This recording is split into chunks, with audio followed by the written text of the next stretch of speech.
Last week saw the release of the first Consumer and Retail Index in Kenya by TNS Research International. Economists from many parts of the world see such studies as important in predicting where the market is going, arguing it is critical for both the consumer and the retailers as it determines how they spend or save their resources. But how important is it to measure market confidence? Sentiment is one of the key drivers in many markets. One single remark can see, for example, shares in a stock market tumble or rise significantly almost immediately. Everyone knows that the way consumers feel actually influences the way markets go. So that's usually called the degree of confidence that consumers have in markets. A falling consumer index, for instance, is expected to affect sales in durable goods, develop a more cautious approach to adopting credit, and lead to a rise in savings.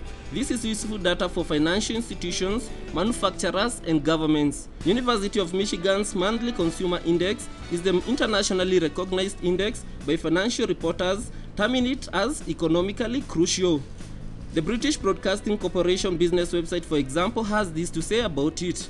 Every blip and dip of the University of Michigan's consumer survey is chewed obsessively by market pundits. The Vendors or Retail Confidence Index is also important as retailers are closest to what consumers are doing, hence they know what they are doing. Retailers' outlooks are then most likely to replicate actual customers' activities. The index, however, varies from economy to economy, and in Kenya, the researchers had to add various segments. The researchers wanted to know from the interviewees whether they felt the income was keeping up with inflation and the impact of corruption in Kenya. Beliefs about crime and corruption in Kenya really impact on consumer confidence, which is really interesting because research done in other countries, for example South Africa, where we know crime is big, it didn't actually impact, it wasn't so important in determining consumer confidence in that economy. Consumers were also required to give their views on how easy it was to get jobs, their perception of the general business condition, their income compared to inflation, and the frequency of crime and corruption. The index further categorized groups according to gender, age, rural or urban, and location of interviewees. And with this classification came several revelations. Even as most people ran towards Nairobi and its hinterland for opportunities. So for some reason, coast people are looking forward to a much more optimistic future, maybe looking over the period where a lot of tourists come to Kenya during the middle of the year.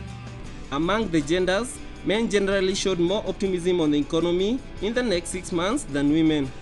The report also defied critics who have always rubbished central banks and treasuries' remarks that inflation has calmed down. And the same is true when they talk about general business conditions and also about their household income. There was a huge difference between views from urban and rural retailers about the expectations on the number of customers as well as crime and corruption. The optimism demonstrated by consumers, however, seems to have failed to translate to an increase in sales, begging us to ask the question, how much does shoppers' sanguinity affect buying habits? In simple terms, increased consumer confidence reflects economic growth, hence consumers are likely to spend more. On the opposite, decreasing consumer confidence means that the economy is heading to trouble and consumers are less likely to make more purchases. The idea is, the more confident people are about the economy, their jobs and income, they are likely to spend more. Reporting for Channel 1 Bizwik, I am Kamau Mbote.